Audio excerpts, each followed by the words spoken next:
आज सोमवारी मुस्लिम बांधवांचा पवित्र सण बकरी ईद साजरी होत असताना या निमित्ताने संपूर्ण देशात विविध जातीचे देखणे रुबाबदार वजनी अशा बोकडांची जणू स्पर्धाच लागते आणि या अघोषित स्पर्धेत या वर्षीचा भारतातील सर्वात वजनी देखणा बोकडाचा मान साताऱ्यातील दस्तगीर बागवान यांनी तयार केलेल्या गुलामे मुस्तफा याला मिळाला। दस्तगीर बागवान यांनी यावर्षी त्यांनी तयार केलेल्या बोकडाची पायापासून कमरेपर्यंत उंची ही 40 इंच व पायापासून शिंगांपर्यंत उंची ही 5 फूट आहे। त्याची लांबी 5.5 फूट आणि त्याचे वजन तब्बल 170 किलो आहे। राजस्थान येथील कोटा जातीचा हा भारतातील सर्वात मोठा बोकड ठरला असून आज बकरीद निमित्त त्याची खरेदी पुणे येथील एका व्यक्तीने लाखोंच्या रकमेत केली आहे।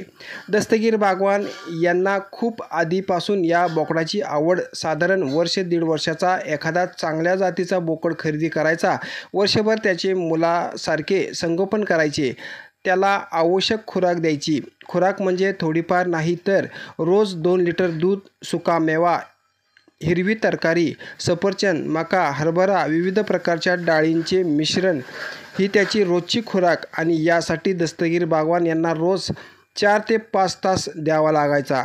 शिवाय उन्हाळ्यात त्याच्यासाठी स्वतंत्र कूलिंग व्यवस्था, आजारी पडल्यास डॉक्टर ही सर्व व्यवस्था केली जाते।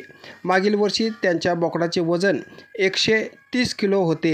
या वर्षीच्या बोकडाचे वजन हे विक्रमी ठरले। सध्या या बोकडाची देशभरात मोठी चर्चा असून मागील महिनाभरापासून बोकड पाहण्यासाठी लोकांची गर्दी होत आहे। शुक्रवारी हे सुंदर बोकड पुण्यात पाठवण्यात आले। यावेळी त्याला पाहण्यासाठी मोठी गर्दी झाली होती।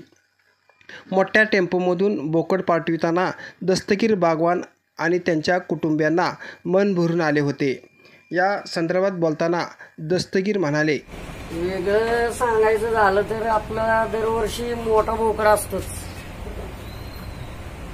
5 वर्ष झाला आपण मोठी बोकड दरवर्षी एक येतो आपला। तर या 5 वर्षात सगळ्यात मोठा बोकड आहे आपला, वजनात सगळ्यात मोठा आहे आणि दिसायला भी खूप सुंदर आहे। तो गुलाबी स्किन मध्ये येतो। हा कुठल्या जातीचा आहे? त्याची हाईट किती, वजन किती?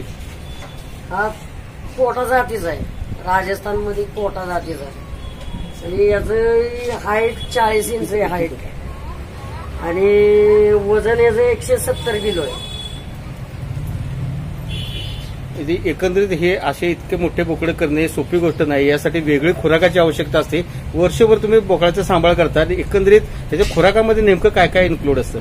खुराकमध्ये त्याला दूध असते, राईचं तेल असते, परत गहू असतो, मका असतो, हरभरा असतो, दूध असते आणि उन्हाळ्याच्या दिवसात त्याला तूप दिलं जातं। एकंदरीत जी वैद्यकीय सेवा ज्याला म्हणतात की एवढा मोठा डॉक्टर हे सांभाळायचं म्हणजे त्याला डॉक्टर सुद्धा आवश्यक असतो। डॉक्टर म्हणजे फक्त त्याला जेव्हा ताप आला समजा, नाहीतर त्याला चमडीचं इंजेक्शन द्यायचं असेल तर आपण डॉक्टरला बोलवतो इथे।